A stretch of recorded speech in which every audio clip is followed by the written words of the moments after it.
are back with a vengeance. Hey all, it's Tony Volpicello and welcome back to the Career Jigsaw podcast. So the title of this episode is Managing Your Manager. And yes, it's a catchy title designed to grab your attention, but there's really much more to this topic than that. What we really want to help you with is understanding the keys to developing a great working relationship with your boss. Today we'll begin to lay that groundwork. Now there is a lot we can cover on this topic, so expect us to bring back more content in future episodes. But for today's episode, we'll have 3 segments. Segment 1, my 3 tips to laying the foundation. Segment 2, an interview with a successful leader in this space. And segment 3, a quick commercial for the benefits of working for multiple bosses. In future episodes, we'll continue this dialogue and tackle topics including developing a relationship with a new manager, how to adjust to different management styles like a micromanager, and managing through difficult situations, plus a whole lot more. So stay tuned. You know, there's a simple thing to keep in mind, and I'll say up front, this might sound a bit callous, but hear me out. Think about what your real job is here. It is to make your manager look good. This is probably not how your boss thinks about it, but ultimately, managers want to hire good people around them that get the job done and get it done well. So it might sound a bit shallow to say your job is to make your boss look good, but keep this in mind as you think about today's episode topic and building a great relationship with your boss.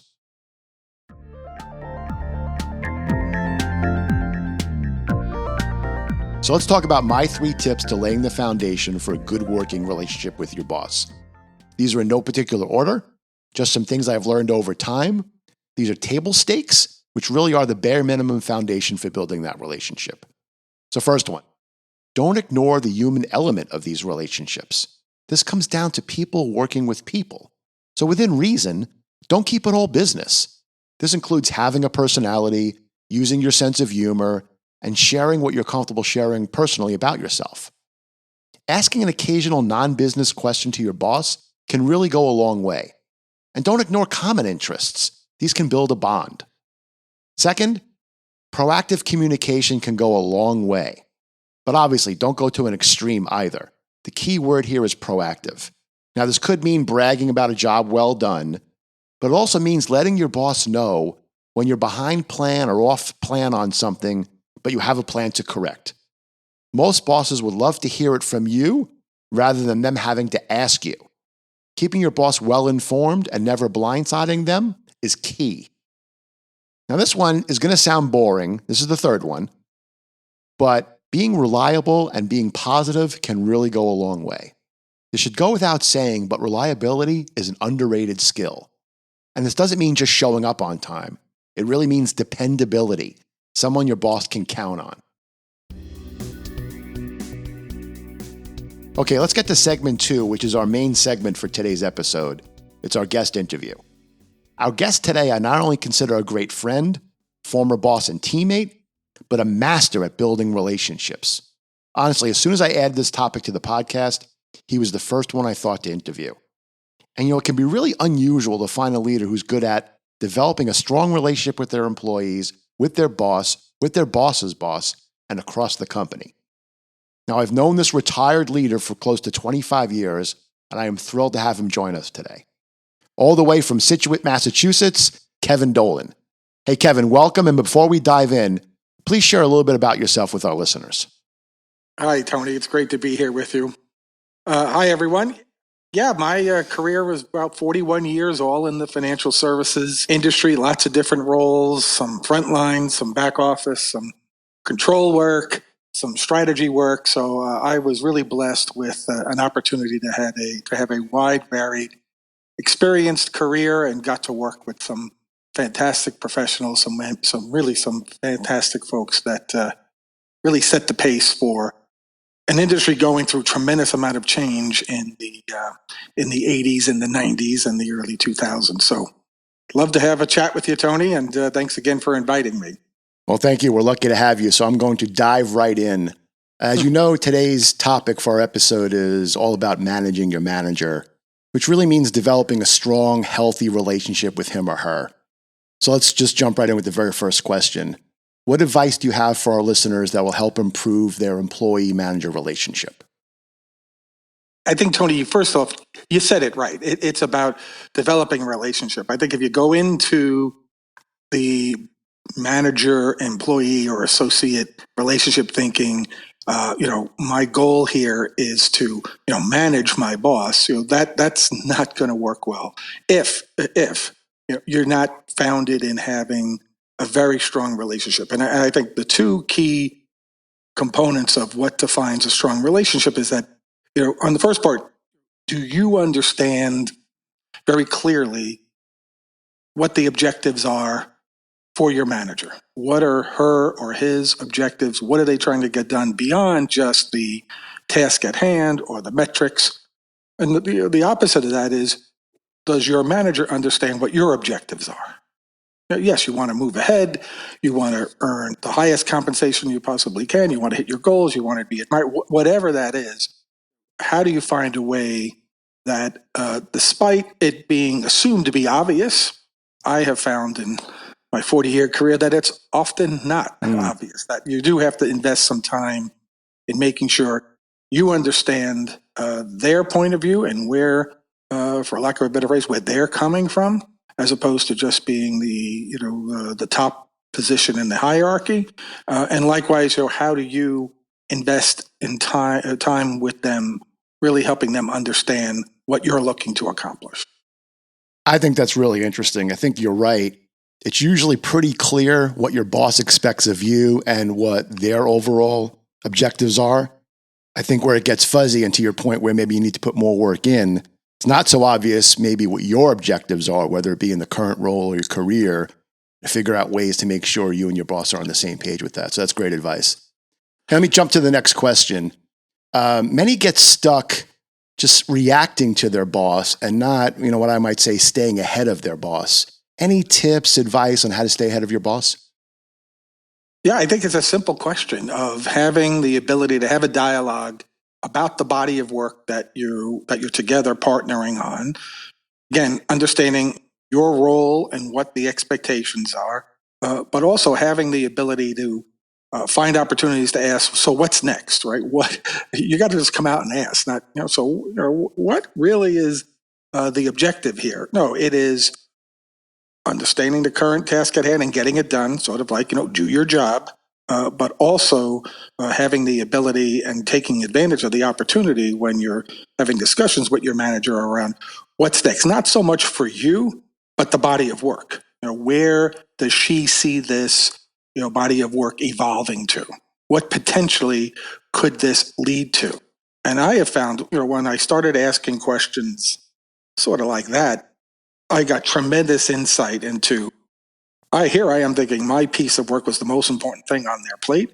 And then when you were able to have the discussion with them, you realize it's a small part, but it could be a very important part of another body of work. And if I just was head down, get the job done, which, granted, sometimes it's got to be like that. If I had the opportunity, I was always trying to ask, where is this work leading to? 100% of the time, I got an answer. Whether or not I fully understood the answer, that's a different issue. But certainly, there was always a what's next. And I think too often we get focused on the task at hand and we miss the forest for the trees. I think that's, again, great advice. Being able to see that big picture and get your head a little bit maybe out of the sand and see where this work is going so you really understand the roadmap ahead of you. Again, I think just great advice. Yeah, and it's not, I think sometimes early in my career, I would have phrased the question sort of like, so why am I doing this? Like, what is this going to evolve to? That's not the question. The question is, is this part of a broader body of work? And really, what are the overall objectives? You would say it, everybody individually could say it as using their own words, but that's the concept. Less about broad-based questions, but much more specific questions of what else is going on to support this work. And that's another great way to ask it, because then you really get to understand it. I'm glad you just made that real, because I spend a lot of time on this podcast reinforcing what does it sound like, what does it look like, so the listeners can really take away real life examples and words to steal and use in different scenarios. I'm glad you made that real. I had the advantage of of watching you for 25 years, whether it be as a teammate or as I introduced you, my boss. And what impressed me so much was how wide your network was. So how did you develop such great relationships with other leaders, your boss and your boss's peers, and even your boss's boss? Well, again, I really was blessed and really fortunate to have a pretty wide variety of functions. I've spent a lot of the career in maybe frontline management, let's call it, but that also led to understanding how the organization works. So, that variety of experience is truly a blessing in the sense that you really get the opportunity to understand and network, right? And so I became very well known with folks on all the different varieties of roles I had, but also the different support groups, or even if I supported a frontline group, it is really that network and taking advantage of just sheer time spent in an organization building that network. Second part was about my boss's boss. Well, again, I think it's, if you're trying to evaluate your manager in terms of, is this going to be a beneficial relationship for you? Is that, how open are they, right, to getting you exposure? And I often believed that was so critical. In order to retain my best people, I had to make sure that they understood that as an advocate for them, exposure to senior management was critical. And not around, a cocktail reception or a meeting around a table, but interaction where a manager could hear about the work they're doing, or they could see it firsthand. So if I knew I was in the right spot, if my manager was very willing to do that, in fact, expected it, and was very committed to spending time with my team, as well as giving me exposure to the next level up, which was extremely beneficial. But again, it is about understanding and performing and making sure that we were delivering what was expected, but also making sure that everyone on the team got a chance to hear from senior leaders and meet them and see them and really get a chance to shine when they were in the room. Yeah, I think, again, great advice. And I need to go back to a point you made a second ago about your variety of roles. Can you talk a little bit about the benefit, the importance of having multiple roles over your career? Many of them were steps aside where they were lateral, but just kind of curious your perspective on, not staying in one or two roles your whole career and what the benefits might be. Well, Tony, you and I worked together, so maybe I wasn't very good at some of them, so I had to keep moving along.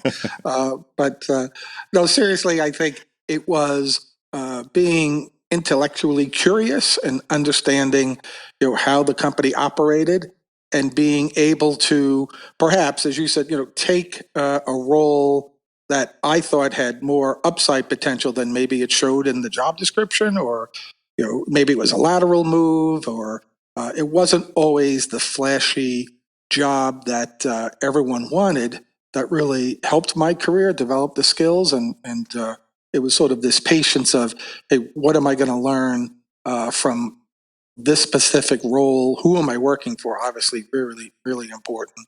And what role does that function play in the overall organization? Trying to see that, and they all weren't glamorous, but those, I can sit here and say I'm very lucky. 41 years, I learned from everyone I worked with, everyone on my team, our managers, and every role. I constantly was learning, and not always succeeding, but learning, which often always paid to further success down the road.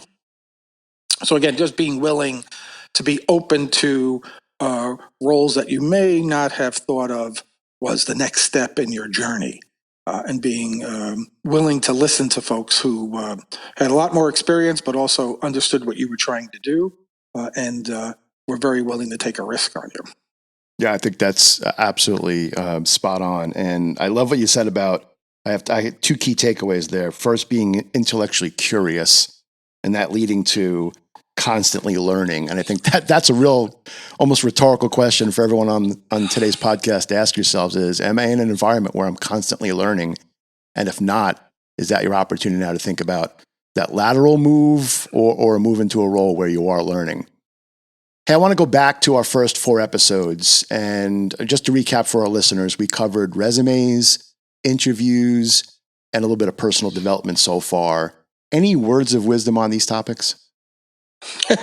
Be bright, be brief, be gone, right? Resumes are, and I think even in today's work environment, even having been retired now, being able to look at it from the outside, it is really all knowledge based. It is all about what you've learned as opposed to what you did. So years ago in my career, moving up the ranks, it was all about tasks, right? What did you do? And you would list them on your resume, which was kind of crazy. But now I can certainly see a big shift in what's the learning been and what are you looking to learn and how is this role or function going to fit in that plan? And I think that's a huge positive improvement from a associate or employee standpoint in terms of really getting to be more successful in the role that they get. But other than that, a resume is not going to tell really who you are in terms of really showcasing communication skills and how you interact. That I think is so critical. That's great. I appreciate that. And it's interesting because I've had the same experience, being able to reflect after retirement, after we're no longer looking at resumes and conducting interviews and kind of see not only evolution, but maybe a little bit of what we would have done differently as well. All right, I'm going to wrap up with a question that actually tees off our next episode. So if you can get in your DeLorean and go back in time and give yourself career advice to you at 25, what would it be? No, I think I often really prided myself on being reliable and dependable and willing to take on different tasks. And it goes back to taking a job I took very early on. Again, that wasn't the dream job I had. In fact, I was disappointed that this is the one I was getting offered. But I got some advice from a manager at the time that said, you haven't done the job, go do it and see where it goes. And I'm so happy I took that advice because it really was one of the launching points for me. And on face value, I would have told you a year before I took that job that I'll never do that. I would never take that. And so the advice would be open to what you can learn and be willing to take risks either later in your career or even earlier in your career. It's never too late. I think people get stuck after a certain period of time in their careers and say, well, this is it. This is the path I'm on. No, right? It is, especially in today's workplace, there's so much more opportunity to do something different and step out of the comfort zone. I know these are all cliches, but they're true. It is all about learning and willing to take a chance on yourself, and it usually pays off. Could not agree more. So I've had the opportunity to survey a couple of dozen leaders so far around that question to prepare for this upcoming episode. And the word risk has come up more often than not in their responses. So we'll be curious to kind of share not only your perspective, but others around this advice 25, 30, 40 years later and what you might tell yourself. But the word risk was a common theme. Listen, Kevin, first and foremost, I cannot thank you enough for your time. Although I know you have a lot of it now that you're retired, but I still appreciate you joining the podcast. Can't thank you enough for today's episode, your contributions, and hopefully we'll have you back on soon. Thanks, Tony. Take care. Thanks so much. Be well. Great feedback from Kevin, and I certainly hope that dialogue was helpful. So now let's wrap with just a quick commercial on the key benefits for working for multiple bosses. Early in my career, my boss came back from a talent planning session.